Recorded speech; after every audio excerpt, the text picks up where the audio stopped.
Martín Arnal acaba de cumplir 98 años. Si anda rápido, se cansa fácilmente, así que espera la llamada a primera hora de la mañana junto a su teléfono fijo en la casa que él mismo se construyó en su pueblo natal de Huesca después de retornar de un exilio de más de 35 años en Francia.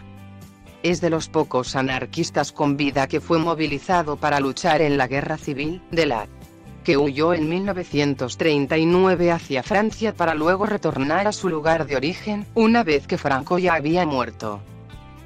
Su voz quebrada narra la historia viva de un exilio forzado, olvidado durante años y vilipendiado en la actualidad, ahora que se cumplen los 80 años del final de la contienda.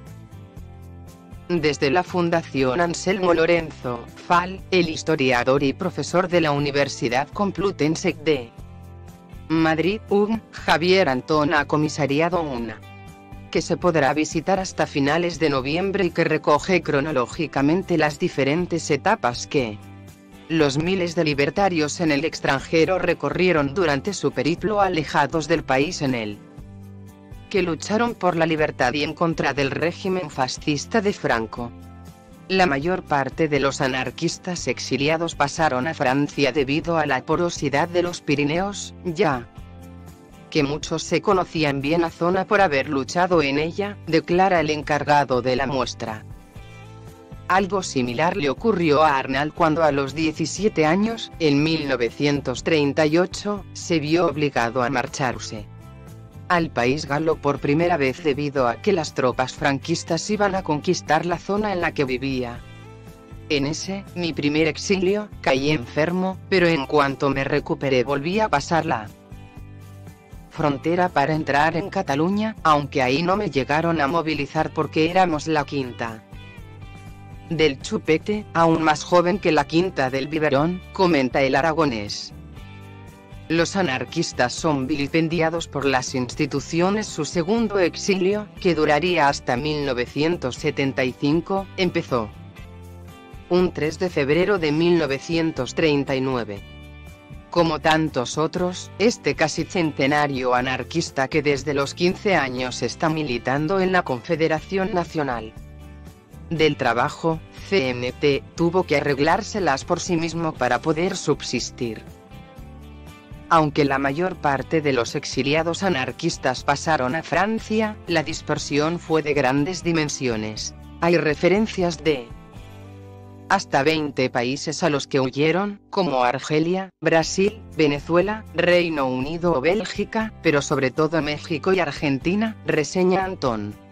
Asimismo, el profesor de la Complutense incide en el hecho de que los exiliados anarquistas fueron los peor parados si se atiende a las cuotas de personas a las que se les ofrecía asilo en otros países. El Servicio de Evacuación de Republicanos Españoles, SERE, y la Junta de Ayuda a los Republicanos Españoles, JARE, ayudaron descaradamente a la cúpula de los socialistas y comunistas enviándoles a México y Chile, aunque fueron dos países en los que también se crearon importantes nodos cenetistas, denuncia Antón. Las instituciones daban de lado al movimiento libertario todo lo que podían, así que la reubicación de los exiliados fue desigual al estar privilegiadas unas ideologías antes que otras, cuando todas habían luchado y derramado sangre en contra del fascismo en España, argumenta el comisario de la exhibición.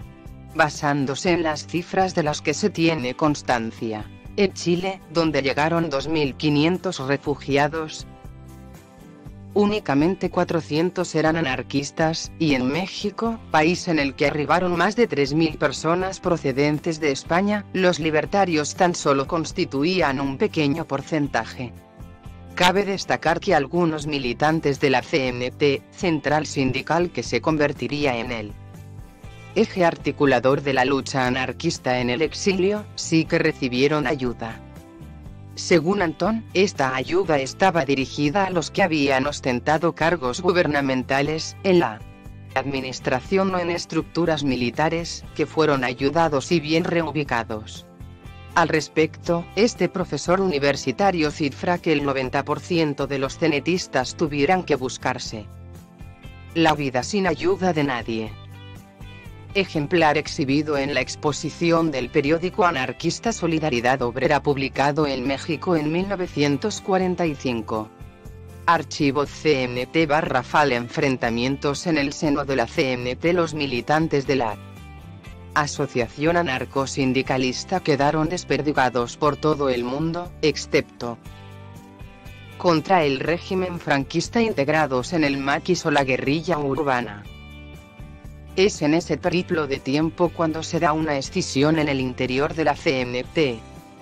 Así explica la situación Julián Vadillo, profesor de la Universidad Carlos III de Madrid, UC3M, especializado en el movimiento obrero del siglo XX. Algunos pensaban que el formato colaboracionista inaugurado en 1936 debía terminar con la victoria de Franco, y otros opinaban que la guerra civil no finalizaría mientras el dictador estuviera en el poder, por lo que el sistema colaboracionista debía seguir adelante. Esta situación tiene consecuencias en la CNT, como la pérdida del pragmatismo que había caracterizado al movimiento libertario debido a la represión y persecución que sufren los anarquistas, a lo que se suma que, naturalmente, ellos no estaban desenvolviendo sus actividades en el hábitat en el que estaban acostumbrados, que era la realidad española, comenta Vadillo. Aún así, más de 30.000 anarquistas radicados en Francia estaban afiliados y cotizando al sindicato español a mediados de los años 40. Esta dinámica aún tiene sus ecos en el pasado más inmediato, ya que hasta el año 2010 varios delegados enviados por parte de los 250 cenetistas que seguían viviendo hasta la fecha en Francia participaban en los congresos nacionales de la CNT, tal y como enfatiza Miguel García, el actual secretario general del sindicato. La vida de los refugiados en Francia. Arnal recuerda cómo empezó su vida desde cero después de dejar atrás algunas de las experiencias más complicadas de su vida, como el fusilamiento de 2 hermanos que las tropas franquistas capturaron cuando